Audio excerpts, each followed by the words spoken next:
All right, so good afternoon, everyone. Thank you for joining us. It's a wonderful afternoon. Um, as we do this COPC talks. Now, COPC talks initially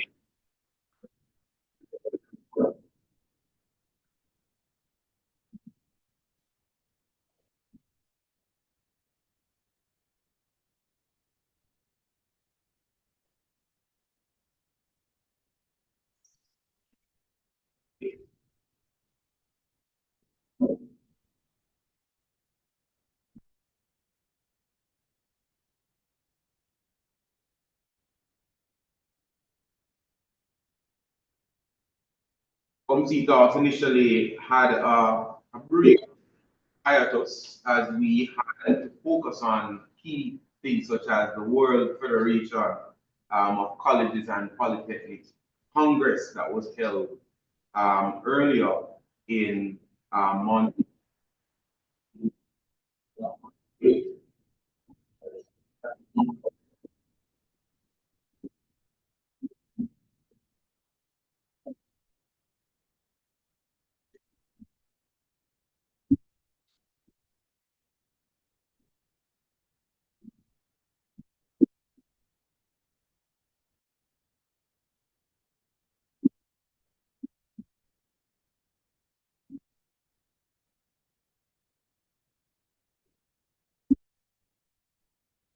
All right, so we are about to start. So just give us a few more minutes as we, get into the frame of what hopes to be a very riveting COMC talks this afternoon.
All right, so we're going to officially begin.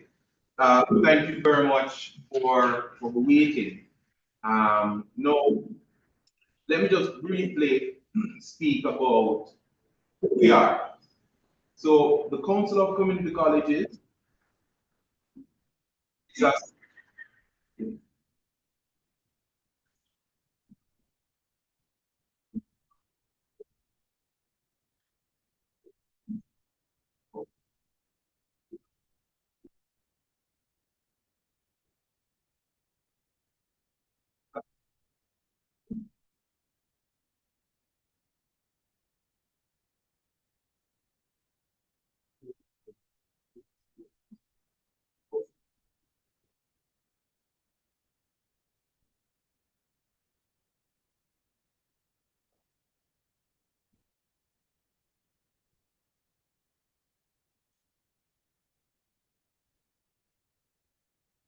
we're just getting a bit of feedback. So the technical team and the director is working assiduously to fix the issue.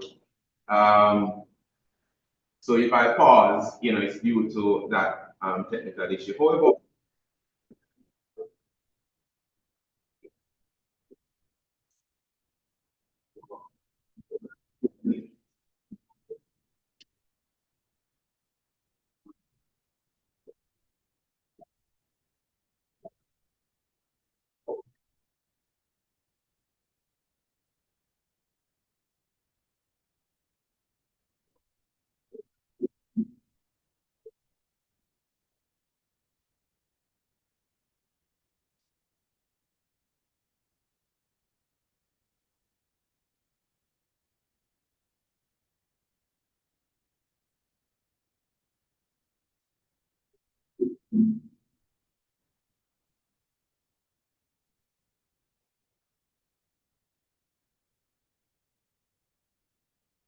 Right. So the Council of Community Colleges of Jamaica is a statutory body under the Ministry of Education.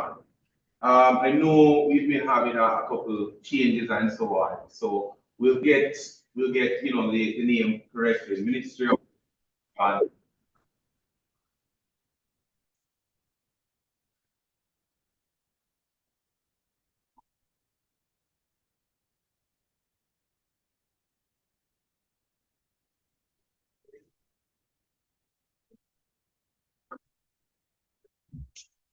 Nevertheless, the council has different functions. One is regulatory, one is promotional, and one is developmental.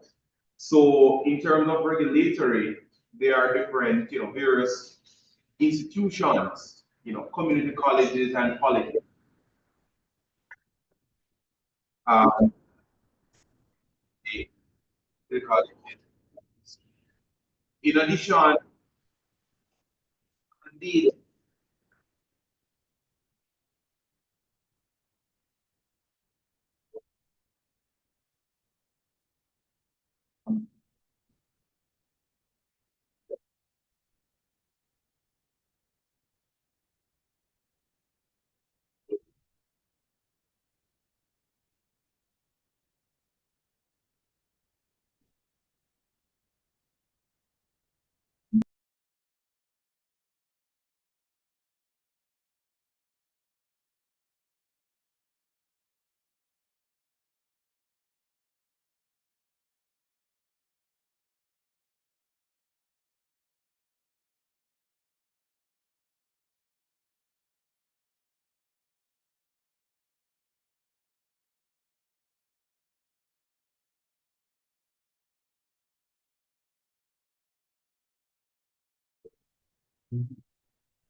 All right. We have switched over for so we can proceed. Now, so the council has different functions. One is regulatory, one is promotional, one is developmental. And the council currently has different members, inclusive, 10 members, and affiliate other affiliate institutions, which includes community colleges, multidisciplinary, and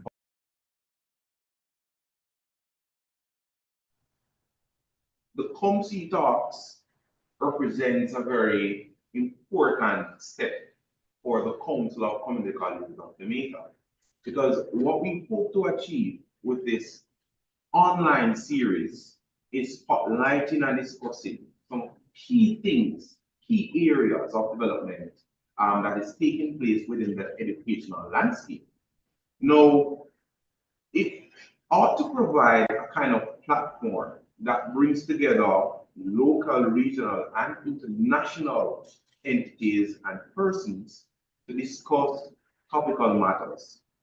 We hope to facilitate a kind of knowledge exchange between and among community colleges, as well as other institutions. Yeah, I won't talk too much about that because we have our great guest speaker with us who will introduce shortly. Nevertheless, join me today as we embark on this journey of fruitful discussion to highlight some topical matters that affect you and I and all of us within Jamaica's education system. I now ask Mrs.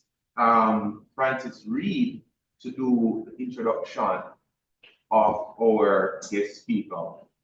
Initially, we would have had our executive director, Dr. Donna Powell Wilson, to give greetings, but unfortunately, she's in a very important meeting.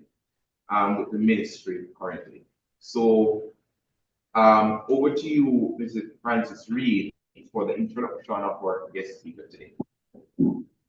Thank you, Mr. Scott. Good afternoon to our presenter and members of the audience. I'm not able to see you, whether by names or faces, but I greet you well. I also, in this capacity, I'm greeting you on behalf of our director, Mr. Jason McIntosh, who is at this time on vacation leave. Thank you. Mr. Leroy Ferron. Leroy Ferron Jr. is a dynamic force in education, literature, and community engagement, with a passion for making a meaningful impact. As an accomplished author, he has penned nearly 100 publications, including 9 books and over 90 articles, positioning him as a leader in his field.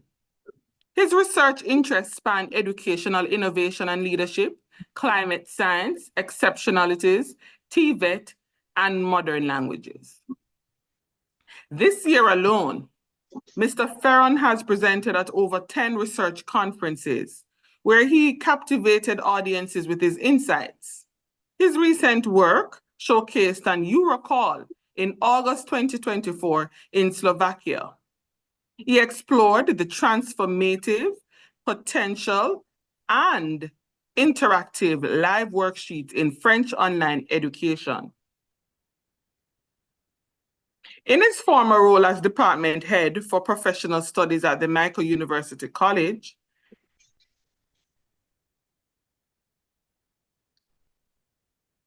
Mr. Ferron would have spearheaded many accomplishments there.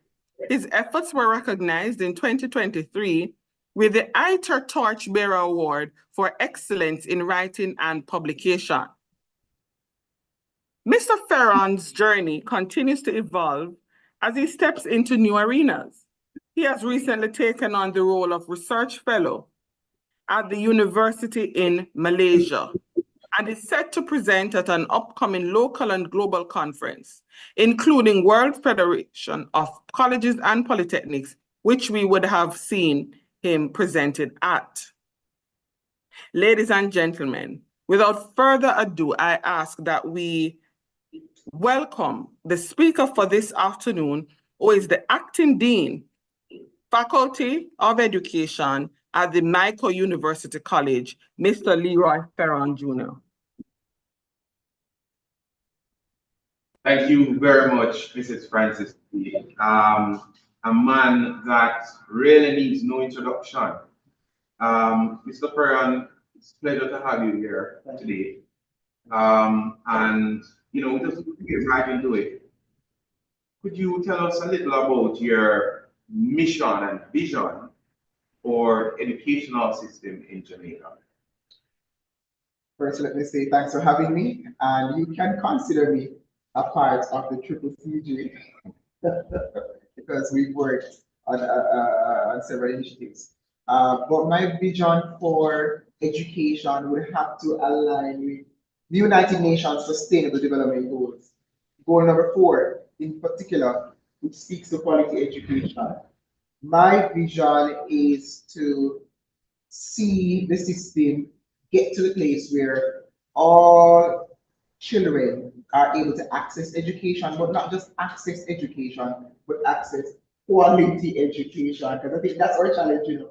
We have lots of schools, lots of institutes around, but we just don't have equity in terms of the quality, right? So let's start there. And my mission in terms of what I am doing, it would be through teaching and learning and through continuous research. But my overarching goal is to see our system get to the place where all children can access quality education. Awesome. So recently, the Council of Community Colleges of Jamaica hosted through the World Federation of Colleges and Polytechnics the Congress in Montego Bay. We have mentioned it and it would have come out a bit as well in the introduction for Mr. Ferron. Could you just share your experience, you know, about the WFCP that Sure. All right. One, the conference, aside from the fact that it was well planned and well executed, kudos to the team. What I loved about the conference, well, as the name suggests, World Federation, right? The multiplicity of ideas, participants from diverse jurisdictions. We had people from across almost all continents represented. But what I found interesting was the fact that they all had a passion for education. They all wanted to see us get to the place where quality education is the mainstay. And they too had challenges in their jurisdictions. May not be the same that we have, but they do have challenges. And it's as if we're just all working together to try to improve the system. So that was my main takeaway. But I also love the fact that we had representation from across diverse areas, well, diverse populations, and that would have informed what we're doing. It would have shed some light in terms of where we need to go, because some of the challenges that we have, they don't. And maybe I believe it was an important step for us to learn from them. The exchange of ideas from them was really, really good, because now we have an idea of where we need to be and to better assess where we are, look at the strengths, the weaknesses, and plan for the way forward. I know all our institutions, especially across the council, would have had their strategic plans, and I'm sure that modern infrastructure is a big part of the budget. Absolutely. But before we jump into the modern infrastructure part, a key thing that came out at the WFCP Congress, one key output was the ratification of the artificial intelligence policy. Now, this policy goes right across for the WFCP members, and it's an important step considering technology and the infrastructure gaps that we need to to meet. Now, this particular policy that was put in place, the artificial intelligence policy, we also had you contributing to that overarching policy and highlighting their work. With regards to the key infrastructure in Jamaica, what role does artificial intelligence and the overall technology play? Well, the artificial intelligence in itself is not a bad thing, it's a good thing.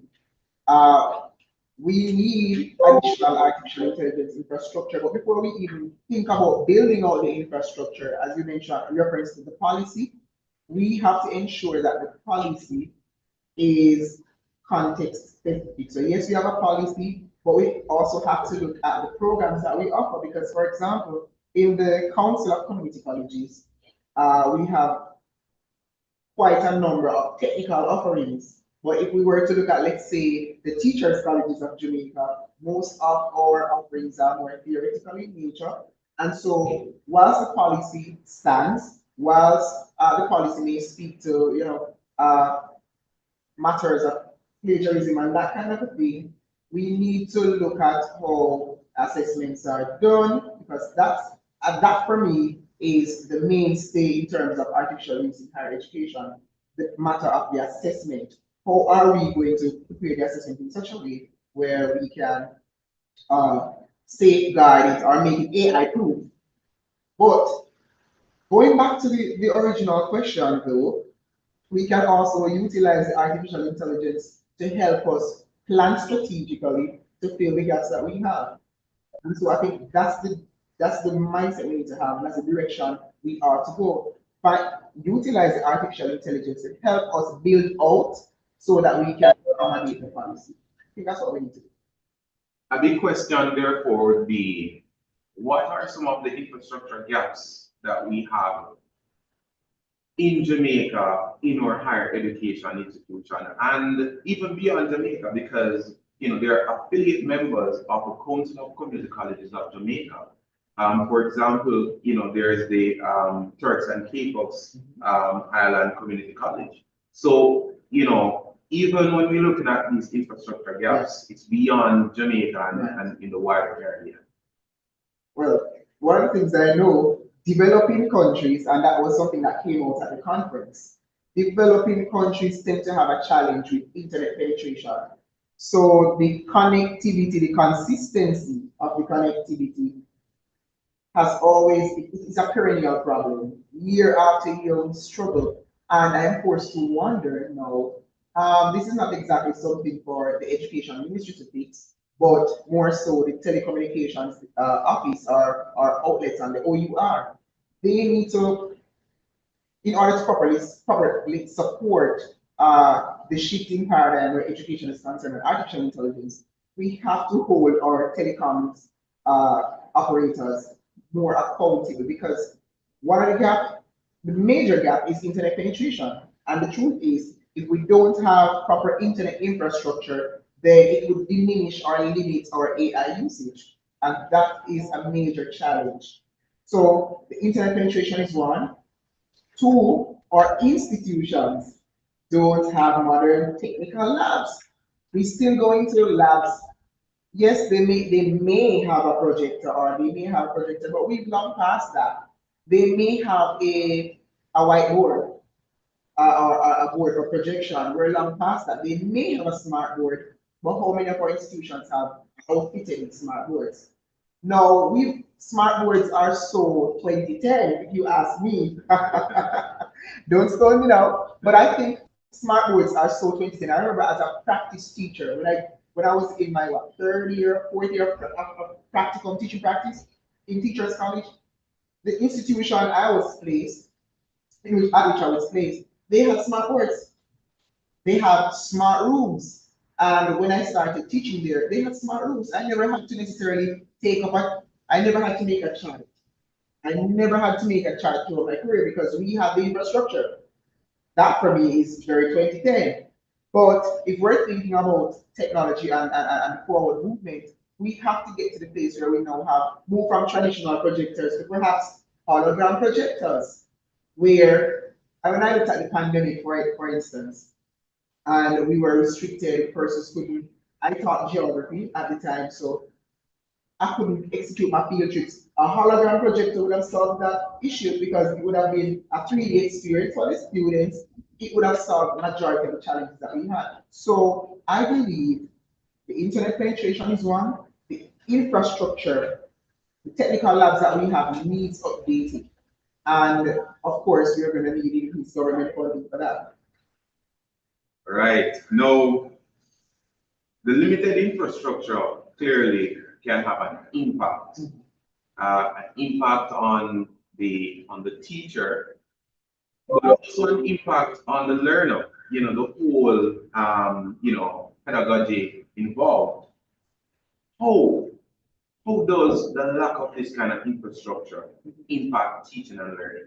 Great. So when I did the research, about 70% of the learners would have indicated that we never understood half of what was going on in class, or a majority of what was going on in class, because we still have educators who are in the chalk and talk era. Going to a class and giving students a video to watch is synonymous to chalk and talk. I know persons will not agree, but having students watch a video with guided questions, that is also a bit archaic in this day and age. We have to allow students to design. So we talk about 4 C's and 5 E's. We have to get students more explorative, have them do. We quote John Dewey all the time and the constructivist theory, but we're really not using it. Yes, we talk about giving handouts and making PowerPoints that are interactive. Yes, that's good and all, but the students ought to be engaged. They ought to be doing something. For example, I know Padlet is quite popular. It's one of those sites you can have students work collaboratively. We need to integrate more of the technical tools and softwares in our lessons to make it more engaging. So that was a challenge for the students when I did the research, and it negatively impacted their performance. Because the truth is, if students are not engaged, they're not necessarily learning. Although the flip side of the coin may also be true. But in many of the cases where we find students are not engaged, learning is also not taking place. And we see that in test scores. If I were to piggyback on the recent publication of the math and English scores, I believe at PET and even at CSEC, the scores are at an all-time low. And it is in part to the fact that the students are not engaged. You cannot be teaching fractions 1 plus 1 and you come and put it on the board. No, bring a cake to class, divide it up.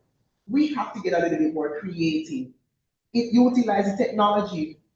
I see where some schools have moved even beyond the regular projector and they are now including virtual reality. That would be essential for lab work. Have students dissect a frog. Students are afraid of frog anyway, of frogs. Have them dissect. We have to invest in the technology. And I think that is why our performance is low. We have to also remember that we're in the TikTok age. Students now have shorter attention spans.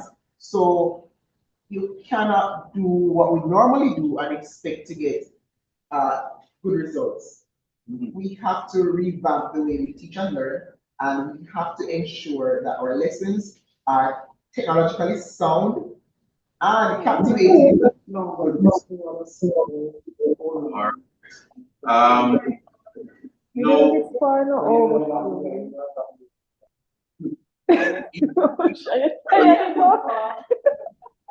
Being a while ago in terms of technology and TikTok.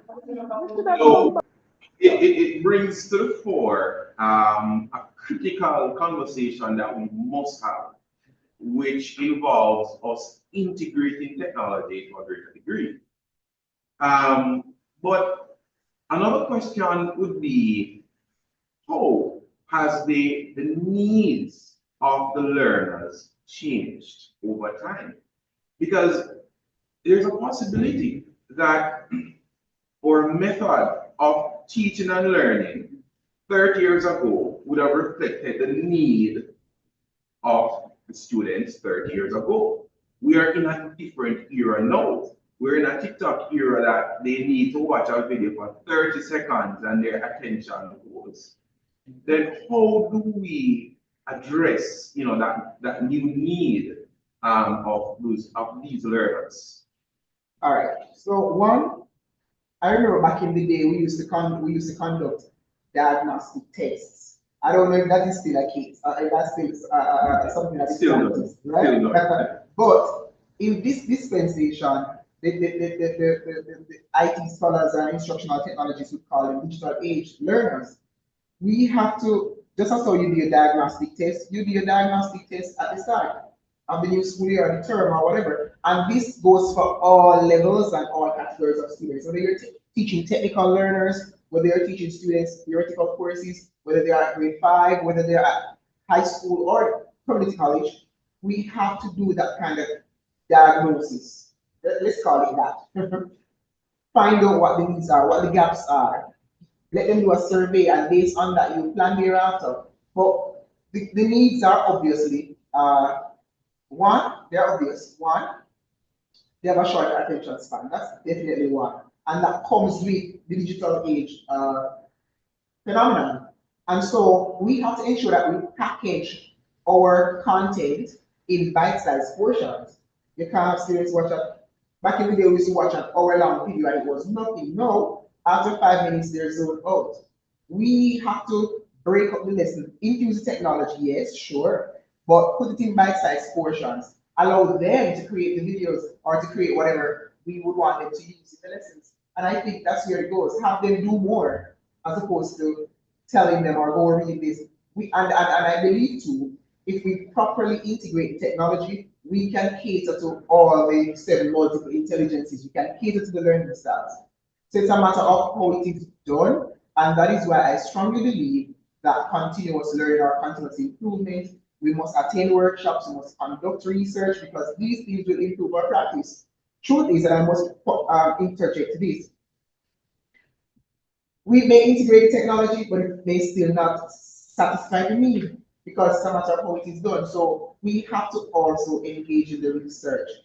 As I said, a video used to be exciting maybe 5, 6, 7 years ago. But a video now is like, okay, a video now is almost synonymous to chalk and talk.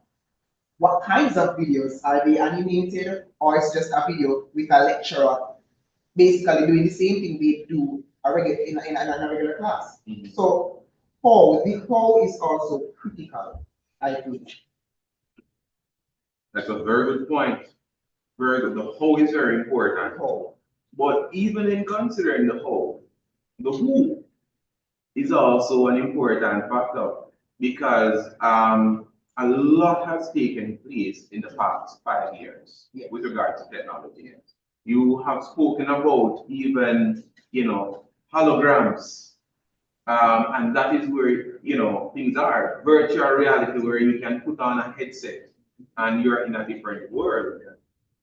And this is a very, it can be a very fragile topic, because while we want to meet the learner's need, we have to take into consideration who is delivering, to meet that need. So where does that, continuous learning of the teachers come into play, and to what extent do teachers need to get additional training? Truth be told is, since the pandemic, more and more institutions have engaged, whether public bodies or statutory bodies like the Jamaica Teaching Council, who's tasked with conducting workshops and professional development. That's one. But while our institutions put things in place, professional development and training, as educators, we also have a responsibility.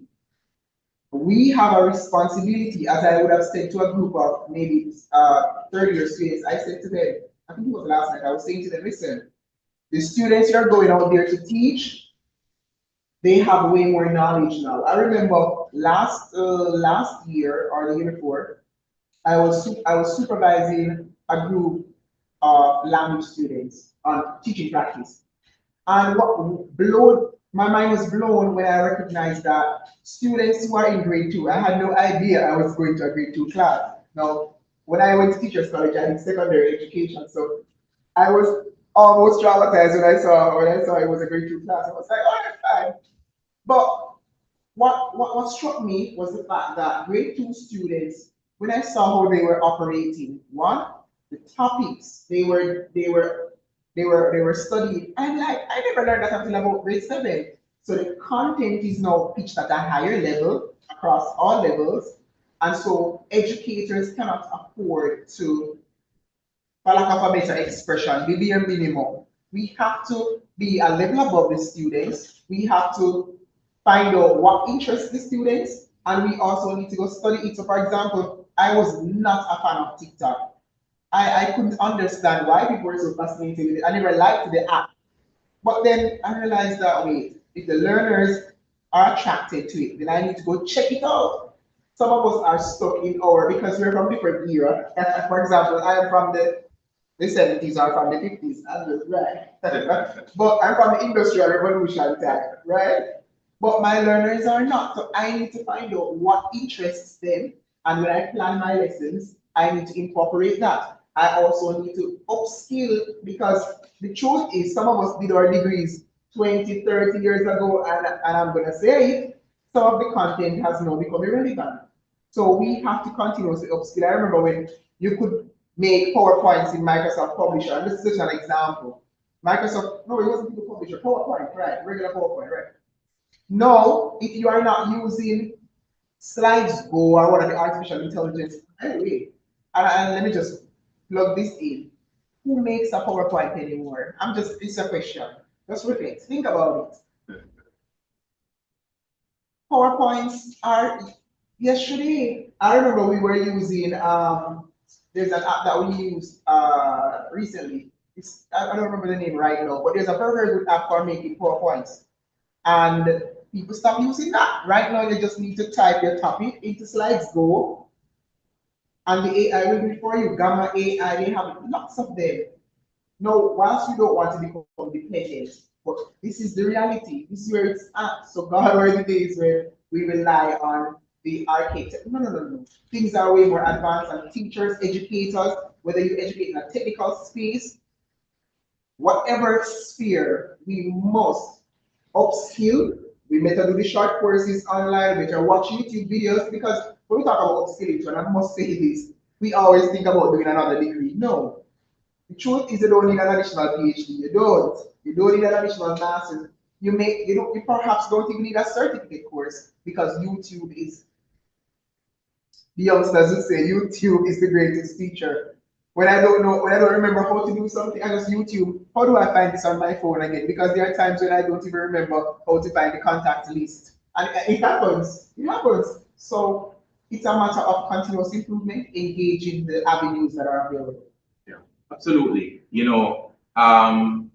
The Council of Community Colleges of Jamaica serves, several different institutions, as mentioned before.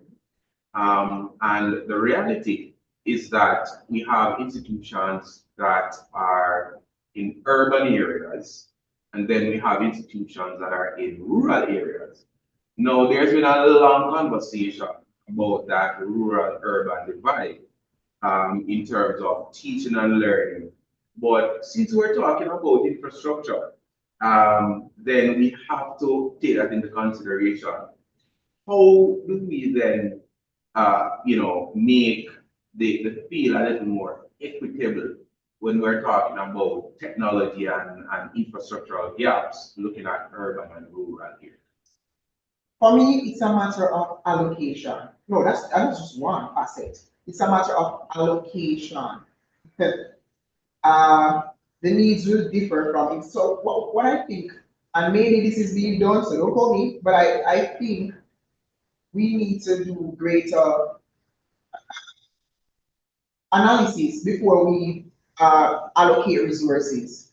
For example, we're in the urban area, right? Institutions in the urban area have more access, not just to, yes, and I'm stepping away briefly from government funding, because we're all funded by the government, and this is influenced by the size of the institution and enrollment, all of that. But stepping away, those in the urban areas have access to more private industries, not industries, but more private entities that are willing to give back. In the rural areas, they don't have that luxury, because based on the location, they are probably surrounded by a farming community. And I'm not saying a farming community may not have the funding, but you will get a greater buy-in, you get greater support when you're in the urban area. So the location has a lot to do with it as well. Also, and I must interject this, so many interjections, right? But you find that the culture of institutions in urban area is also different. You will find that persons in the corporate area, they support their institutions. When you look at Champs, for example, the KC, the JC, the rivalry, and all that, the team spirit, we rarely see that for rural schools. So going back to our discourse here, it's almost the same. You can almost juxtapose the situation. You can parallel them. It's the same thing. So institutions in the rural areas, they do have less funding because they don't have that support from alumni and so on. So all of these will influence the infrastructure of an institution. You'll also find that the age of the institution has a lot to do with it, because let me jump in here now. So for example, I'm at VMICO, right? We're the oldest teacher training institution in the Western Hemisphere, which means we are the original. You know, the movie is the original. We are the original, right? And so obviously we're going to have a larger pool of alumni. We're going to have a larger pool so through the alumni pool, we have more scholarships. So if you were to look at our enrollment, it's going to be higher because we have more access to funding. So it's the same paradigm. So the age has a lot to do with it, as well as the status of the institution, the status. So that's its status now. For example, I'm looking at a manor before me, and I'm seeing Portmore Community College, for example. People like Portmore. So it may be a case where, because of that, and they have lots of new housing schemes, new development, so it would appear as if the people in Portmore have a little bit more capital. So they can pour into the institution, as opposed to, I don't know if Knox College falls under your banner, but Knox College tends to be concentrated in a more rural parts. The leverage that they have may not be the same in terms of access to funding. So all of these are elements that we have to contend with as institutions. So when we talk about equity, we speak about equity in terms of funding from the government, because the other elements are, we can't necessarily control those. Yeah, the other factors, we can't really control them.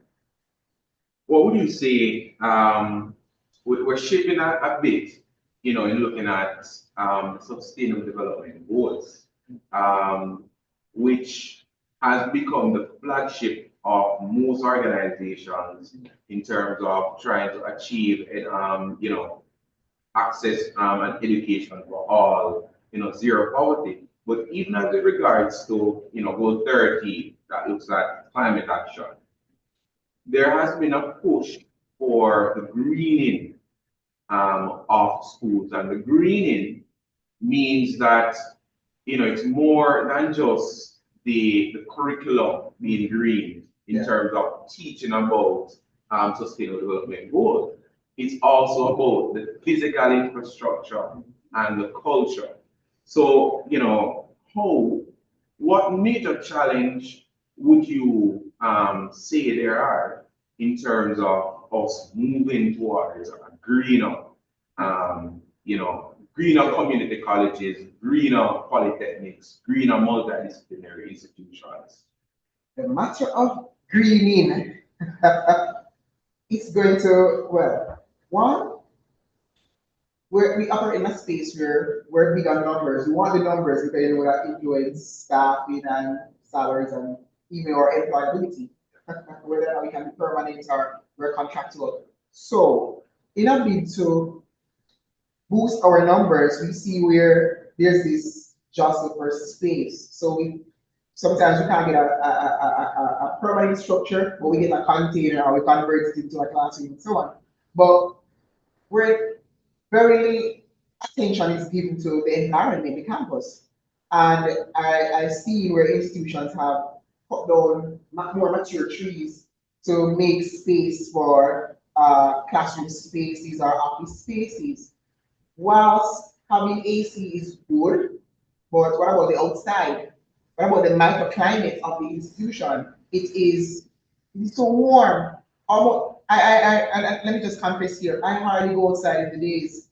When I go through the door at 8 o'clock in the mornings, I'm not coming back out until my shift ends at 8:30 because the heat on the outside. When I happen to go outside, I'm actually running. You think someone's chasing me because of the heat and the temperatures. But we have to make a deliberate effort as institutions to adopt a more green environment. When we look at, yes, I know in our construct, we're not short on plants.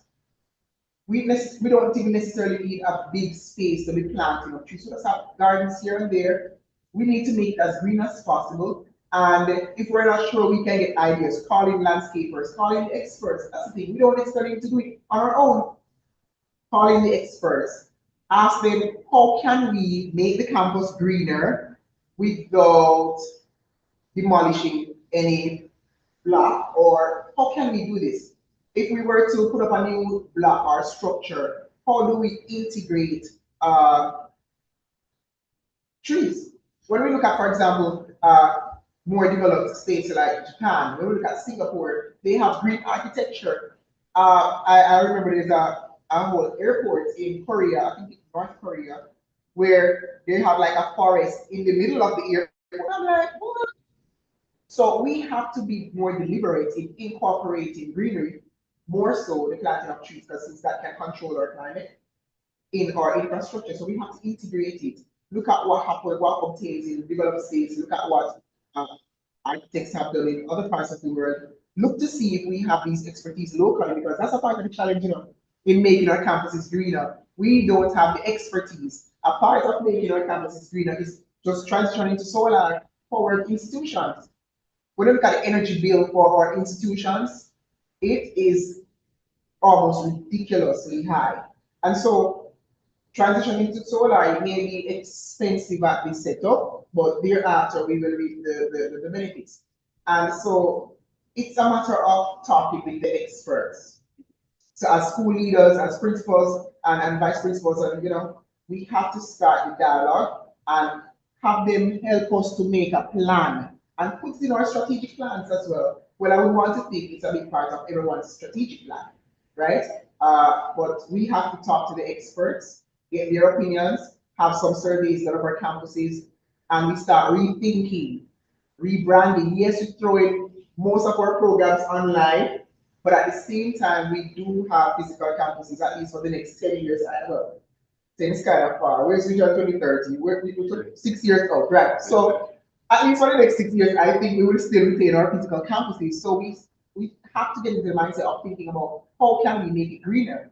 We have to start somewhere. In the city, it might be a little bit more challenging because of space issues and so on, but we can still find a way to integrate it in our spaces. Absolutely.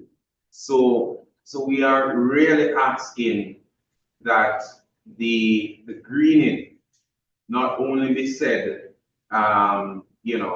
in the air, but it should be in the strategic and operational plans of the, community colleges and polytechnics and multidisciplinary institutions. Now let's shift gear a little bit to look at, the finances. Everything costs. And we have to be very pragmatic in our approach, especially as we're in Jamaica, as a developing, small island developing state, which has certain constraints, a lot of which is financial. Yeah. How do we support the modernization of our infrastructure, considering that we always hear there's a limited budget to this? All right. And let me start by saying we definitely cannot depend on the subvention from the Ministry of Education. And so what we have to start thinking about now is more now than ever, partnerships. Partnerships. We have to collaborate. And when we say partnerships, it may be a local institution, but international would even be better because the exchange rate and we're thinking about funding. So if we strike up more partnerships, engage institutions, because the truth is, many international institutions they want to partner because they too have a part of their strategic plan and international outreach. Many institutions now have some kind of international reach in terms of their strategic objectives. And so we too need to get into that mindset. Think about partnerships because I remember one institution, a university in the United States, because many of the programs have migrated online, they are downsizing the physical campus. And so we know how huge their campuses can be. It can be like a whole city for us, right? And so they have been contacting institutions. I don't remember the name of the university right now because we could perhaps contact them. But they have been reaching out and they want to give equipment. They want to give equipment to donate to institutions that are more in need. So through partnerships, we can get funding. Sometimes we don't necessarily need, it may not necessarily be a financial assistance that we need, but maybe the equipment that we need, we can get it. So as opposed to thinking about buying it or getting funding for it, there are institutions that can actually donate it to us. So partnerships will have to be something that we think about. Strike up partnerships. And let me say, we have to be brave enough to want to strike up partnerships with Harvard. We have to be brave. It's a yes or no. You get it? But you cannot know until you try. And so we have to be brave enough to want to collaborate with Howard. Not just these mega universities, but we may want to look at universities that align with our goals and purposes. We may want to collaborate with a community college, maybe in the US, maybe in the UK. We will never know until we try. We reach out to them. Sometimes we are passive, and I think institutions, especially educational institutions, we're not aggressive enough. We don't operate, and we perhaps this is a part of the challenge. We have to blame ourselves a little bit. Let me come right. we have to blame ourselves a little because Just a little. just a little. The moment we start seeing education and school operation as a business, things change. We have to start seeing this as a business. Enrollment is important, funding is important, but our infrastructure is important. If the infrastructure is attractive, everyone will want to go there. At such school, I won't call the name, the uniform alone attracted me. When I look at, for example, yes, such school, such maritime school, the uniform alone is a grabber. Person just see the uniform and they're just impressed and they're like, okay. So these are some of the things. What we put out there, how we market the institution is also very important. Marketing now goes beyond just posting an Instagram post to say, okay, we're doing this today, we're having this today. We have to get into TikTok, we have to diversify. We have to think about employing not just marketing specialists, but social media influencers to assist us in promoting some of our programs. So we're in the age of social media influencing. And so we need some of these persons to partner with us.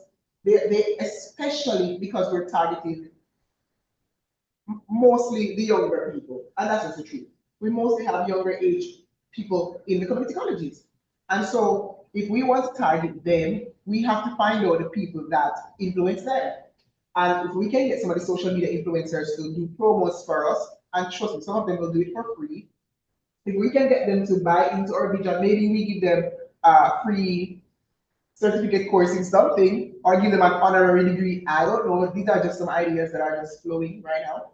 But these are things we can do to, get our infrastructure to the place we want it to. It doesn't have to be us funding. We don't have to go sell pens. We don't have to go, charge students to come through the gate and for jeans there and that kind of thing. No, we can get creative and be a little bit more legitimate and be a little bit more intentional and get brave to face the issues head on. And I must include this, colleagues, I must include this. Institutions want to move forward, but sometimes the members of the institution have not yet bought into the vision. So you're saying that in order for us to modernize our infrastructure, we need partnerships, but we also need the internal partnerships. Yeah, man. If the co-workers have not bought into the vision, you see, we're gonna be in trouble. I can reference a situation where there was a need for a course. We thought that the course was something that's needed. We thought it was something that's needed, and we said, okay, let's go write this course. We wrote the course, not even one registered. And I'm like, what? I thought this course was something that people needed. But we have to have the buy-in from staff first before we even take it to the streets or before we even go external. So that is something that we need to work on as institutions as well. It requires a collaborative effort. When I look at, for example, Excelsior Community College getting their ISO 9000, I'm like, whoa, that is something to talk about. We need to get more of our institutions to buy into the vision of meeting international standards. Yes, we have the University Council of Jamaica, but ISO 9000 is international. And if we can get a little bit more additional certifications to help us with our partnership engagement as well, because they will now see us as being credible.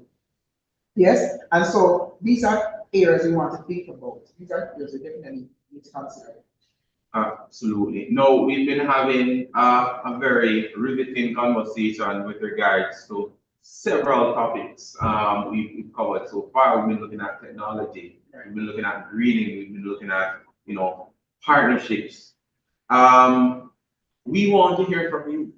So, I know you probably have some questions, some of which we would have long passed, but you can put your questions in the chat. If you're seeing us on Instagram, put your questions there, or is it X? Yeah, you can put your questions. They're in the chat on Zoom. You can put your questions, so you'll have them. We will be moving into the Q&A section in the next couple of minutes. But Mr. Ferran, how can higher education institutions involve, to a greater degree, the students and the staff and the wider community in planning for the infrastructural development that we've been talking about?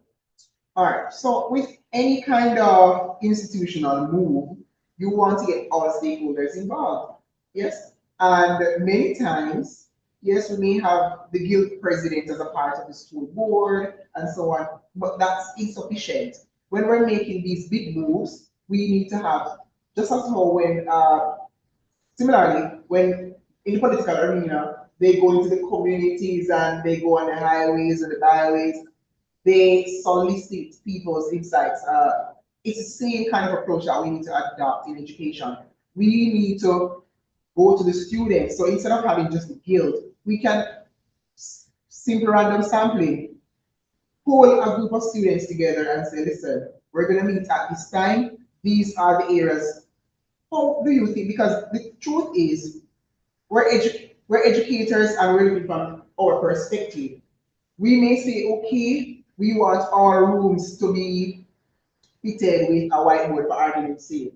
When in truth and in fact, the students would prefer if there are tablets on the desk, just saying. So we have to find out what they want because many times the solution resides inside. Many times the solutions are in-house. Yes, the ideas for solution, they're in-house, the recommendations are in-house, but we bypass it and we think in many instances we need to go hire an expert. Whilst that is good to supplement and to support and to triangulate the kind of information or suggestions that are coming in, but we need to find out what the students want. Sit them down and say, okay, be candid, tell us, where are we falling short? And they may tell you that, okay, instead of accepting cash, you may want to put in a point of sale. So we need to have the surveys. Would also surveys, they still work. Suggestion boxes, they still work. You may put up links across the school or what you call that now, QR code. Young people are using QR code. You may have the QR codes all across the institution, across different departments, where they can scan and it takes them to a survey. How do you think we can improve this? Do you think the accounts department is efficient? Do you think that the infrastructure is, because the truth is, even the very seating arrangement in our institutions need to change. You want them to feel comfortable when they come, that they want to actually come to the lectures. If they have soft, nice touch chairs like these, they're going to want to come. But if they have the same old hard, or if we give them the kindergarten kind of desk setting, they're going to feel like children and they may not even want to come to class. So, and these are just examples, but we have to find out what they want so we can better cater to them. If we don't know what they want, we can't cater to them. Yes? All right. Very excellent point, Mr. Ferran. And again, we want to hear from you. But while you post your question or your second question in the chat, we just want to know if anybody is online from any of the member institutions. So you can also put that in the chat so that our our director can see and let us know. So we have first question, Mr. Ferran, and the question is, what can we do as institutions to foster the clean energy movement and conservation of our natural resources? Again, it goes back to planning. We have to plan for it. We can't just get up one semester or we can't just start up one semester and say, okay, we're going green. No, it takes planning. It may even take a year or 2 or 3 to implement. It may take a while because lots of consultations will need to take place. We may need to contact or get in touch with other agencies. So for example, we may think, oh, we need a greener space and just run ahead and start. No. We may need approval from the parish council, for argument's sake. We may need to visit the National Land Agency because maybe the area we were considering for expansion, we are recognizing that bit of land is not on the school's title or something along that line. So it will require lots of consultation, lots of checks, lots of dialogue, lots of partnerships as well. But it can happen, but it must start with some kind of stakeholder engagement and, of course, a plan of action. It will require a plan of action for things to be, for the transition to be seamless and for it to be done well. Because again, you're going to need funding. The ministry may not necessarily give you an allowance or extra funding to pursue that goal because it's just not there. And so a number of things we'll have to put into consideration. The school may have to take on some of the burden to fund it. So you may have to come up with your own fundraising initiatives and that kind of thing. You may have to increase fees, just saying. So whilst it can be done, it will require lots of planning, lots of consultations. Absolutely. So while we wait on additional questions, we know that yesterday was a very important day for us all because there has been shifts that have been taking place, and I want to officially say earlier, I was saying there's Ministry of Education, and we'll get the name correctly, but we have got the name correctly. So it is actually the Ministry of Education, Skill, Youth, and Information. So, the Council of Community Colleges of Jamaica is a statutory agency under the Ministry of Education, Skill, Youth, and Information. All right. So another question, Mr. Ferron, is what are some other challenges we face in Jamaica with the integration of technology in education? Another challenge we face in terms of integration. Well, I know we spoke about internet penetration and all of that, but another key element is the existing hardware and even software that we have. Because it's not that, and we're not here saying we don't have anything anymore. We have what's working and what has worked over the decades. But the truth is we will need to upgrade many of these softwares and even hardware systems. Because the truth is many of the newer apps and so on that we may want to integrate in the teaching learning process may not work with the hardware that we have. And so we are also cognizant of the fact too that software and hardware upgrade requires a lot of funding. So it's almost going back to getting new equipment. It's almost same thing. And so it will require funding. That's a major challenge in upgrading of the hardware and software. And so that's one of the major challenges. And two, I think we have to sell the vision properly as educators to even the government. We want the government to take us a little bit more serious because as educators, yes, we talk, but when we approach the government or even the ministry, we don't approach the ministry from a data-driven standpoint. We go to the ministry, and I'm not saying blanketly that this is what we do, but many times when we listen to the discourse as educators, we don't see where the proposals are grounded in much research, or if they are grounded in research, they are not grounded in contextual research. So yes, we borrow ideas from Singapore, we borrow ideas from Finland because they have an excellent education system. But what about local research that is done to supply the data that we need? So when we go before the ministry, they can see why we need an increase in funding. And so when they are making their budgets, they can say, okay, we need to allocate a couple more billions to education. So that's where we're at. That's where we're at. And as educators, we need to get to the place where we make decisions based on data. Data-driven decision making is important in this dispensation. And not just that, but we have to again go back to the mindset that I mentioned earlier. We have to start seeing education as a business. I know people don't like the notion because they automatically think that we're in the business of taking from parents and taking from students and taking from learners. No. But the moment we start thinking of it like a business, we will start thinking sustainability. And that's essential. We want our institutions to be around for the next not decade, the next century. We want institutions to be around. For example, we want institutions to be around for almost 200 years, like the Michael, right? And we would want institutions like those to go on for our next century and or two. You get what I'm saying? So we want that continuity, that sustainability, but it will come through us approaching the whole construct or paradigm shift that is needed, like a business.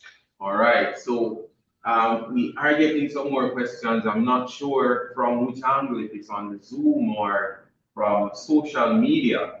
But the next question is, what would you say should be our first step in the right direction if we are to try to, to get a widespread, widespread buy-in of the modernization of infrastructure?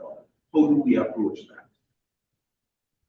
First, again, we want to conduct the research because remember now we mentioned that there's inequity in terms of the resources that are available. So we need to do the research first, find out what the needs are, where the gaps are, what's lacking here, because what's lacking at Excelsior may not be what's lacking at Case, what's lacking at Portmore may not be what's lacking at let me see, which other institution is there now? Any other college for that matter. And so we have to do the research.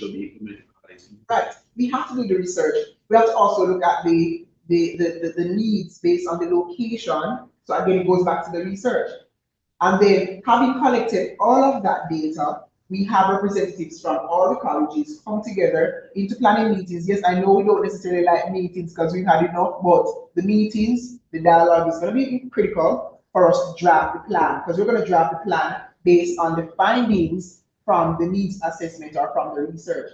Once we put the plan in place, that will take into consideration everything else. The plan will take into consideration the consultation from the government, the private-public partnership consultation that we're going to need, consultation or partnership through the alumni. We want them to come on board as well. And we have to, once we have the proper plan in place, we have to sell the vision. Sell the vision. Why, as a past student, why should I give back to this institution? What are you doing with my money? We have to sell the vision. We have to sell it like we're selling food. We have to sell it. When such fried chicken restaurant, they're coming with a new product.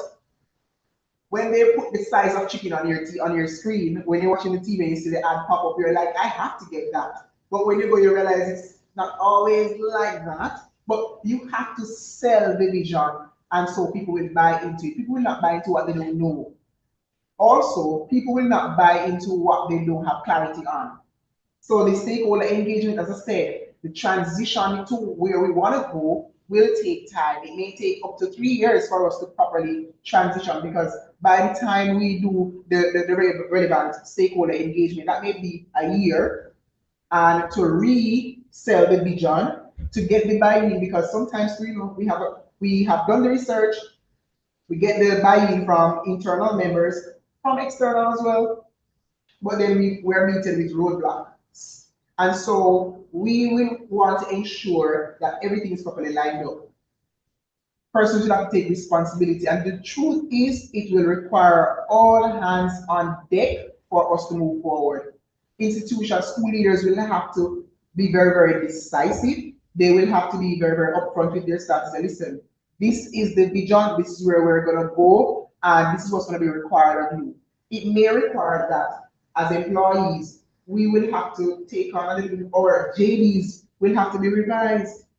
So this transformation that is expected of our institutions is not anything small, it's mega, it's huge, and it requires all hands on deck. You can't leave everything on the principals alone, you can't leave everything on the senior staff alone. It requires all hands on deck, and students, as I said, must buy into the vision. All right, so we have just time for 2 more questions. And one question that has come in just now is, has to do with the access to technology and how it will affect the outcomes, the student learning outcomes, particularly how to, to do it in such a way that rural schools are not left behind. Okay, good. So let's say the Council of Community Colleges are making a move to improve infrastructure. Now, what we will have to do when we gather the needs of the institutions, they will differ. It may be a no-brainer for us to consider the weaker institutions or the institutions that have fewer resources. We start with them first. Because why start with, let's say, for argument's sake, why start with an Excelsior? And I'm picking on them because they have the international certification, which means that most things are, right? So we wouldn't start with an Excelsior. We would perhaps want to start with one of the more rural ones, get everybody up to some kind of parity, get some kind of equity. So we work with the ones that are gravely challenged first, and we build from there, while still supporting the stronger institutions. I think that's how we would have to approach it. That is how we would have to approach it. And the final question is, are you seeing where any institution has been implementing some of these, modern infrastructure within their context? Well, I know that institutions have been trying to source, they've been procuring, they've been trying to get partners. In terms of the success rate, I alluded earlier that this may take some time because, again, people are spending money. People are not necessarily willing to invest unless they're seeing where there can be a return on their investment. So again, think like a business. And so I know almost all institutions are trying something right now, almost all institutions. But the truth is the pace at which the change will be noticeable, it's going to be minute. Because the truth is, many institutions are at the phase, yes, they're planning, because many have a plan or somewhat of a plan, but I think I lost my point. But they are perhaps stuck in the policy stage because the truth is, with this infrastructure coming on stream, or with this advancement, with this new development, with this new expansion, many of the policies will require some tweaking. Right. Many of the boards or committees will have to be revamped. Some of them will no longer be relevant.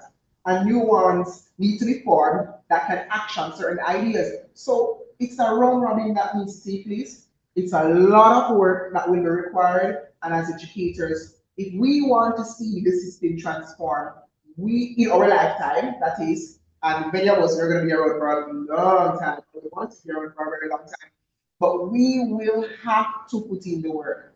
Colleagues, you've heard from Mr. Ferron, who came to speak particularly about the importance of, the modernization of infrastructure in Jamaica, in our education system, and by extension, the Caribbean, as the CCCJ serves, external, outside of Jamaica institutions.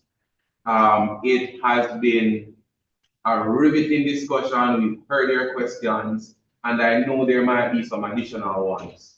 So, feel free to reach out to us, or director will come shortly and, indicate how you can reach out to us. But as we conclude this section, I'll ask Ms. Edman to do a brief, thank you to Mr. Ferron. Edman?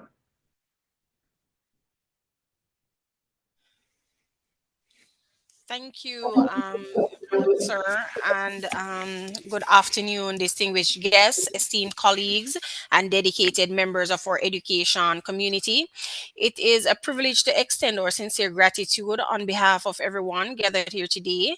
We are deeply grateful to Mr. Leroy Ferron Jr., a visionary in education, literature, and community empowerment, for sharing his insights, experience, and passion with us this session.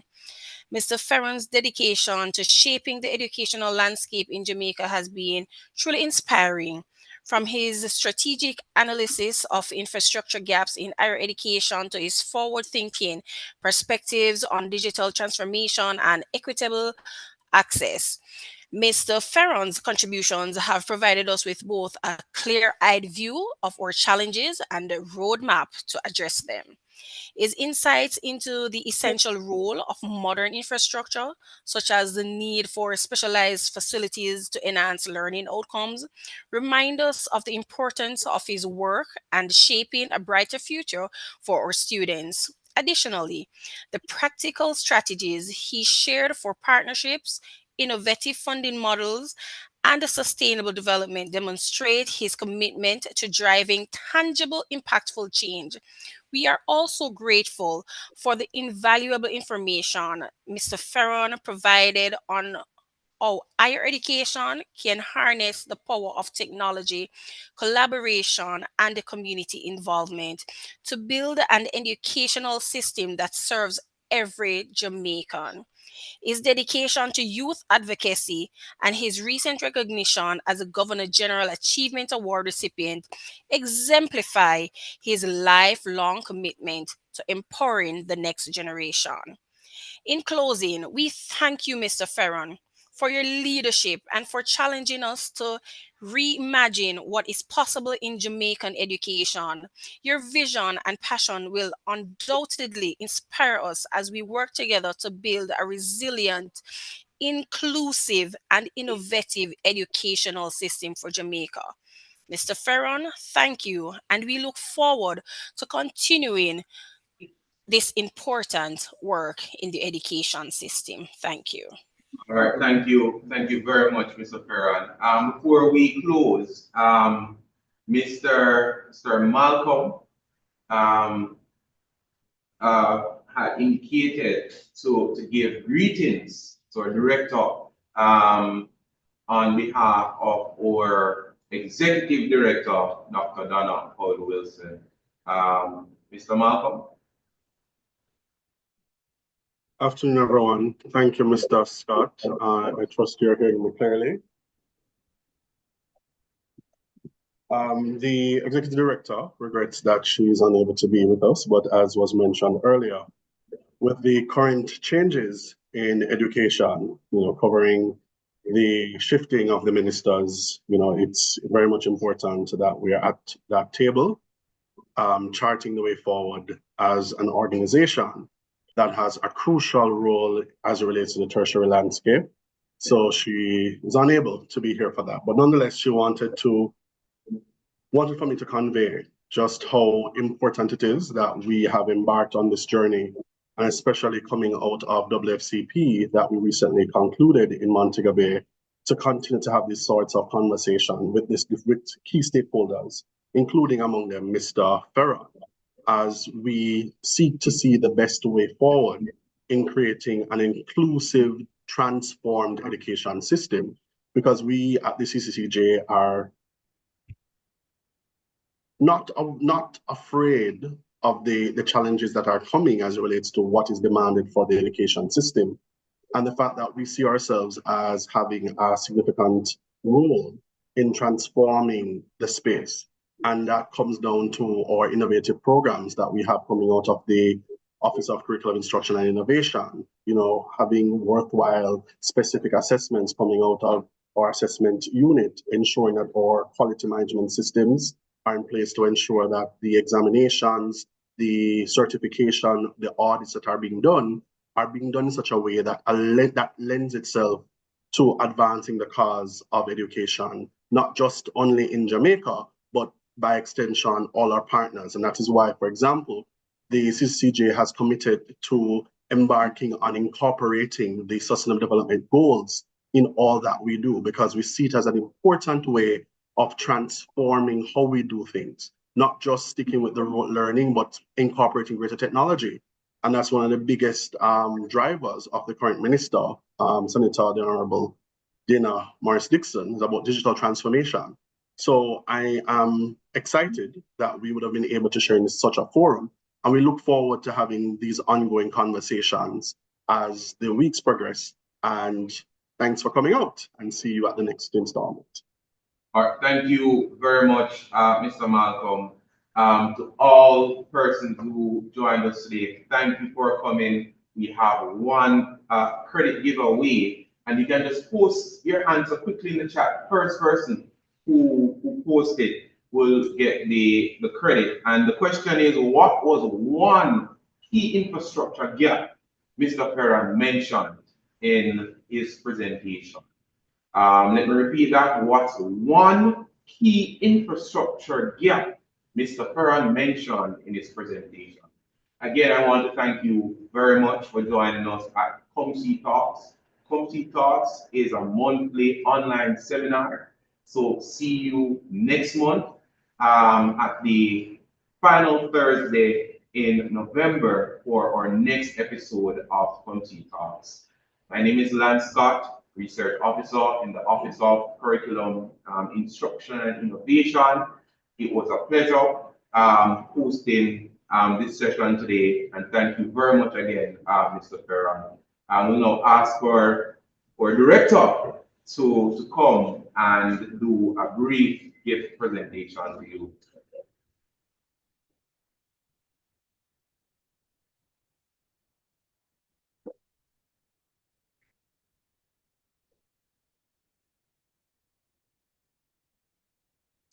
Right.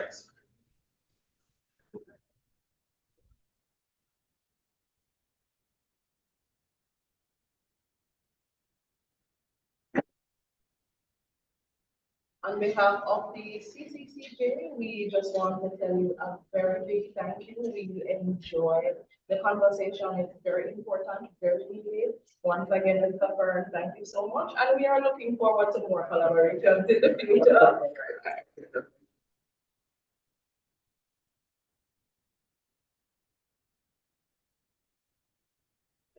Thank you. And I want to just thank the entire CCPJ team that has played a crucial role in making this possible. Thank you to Kimberly, thank you to Mr. Goldberg, thank you to both entire marketing. Yeah, thank you very much. Thank you to OCII also for making this possible. Have a good rest of the evening, everyone.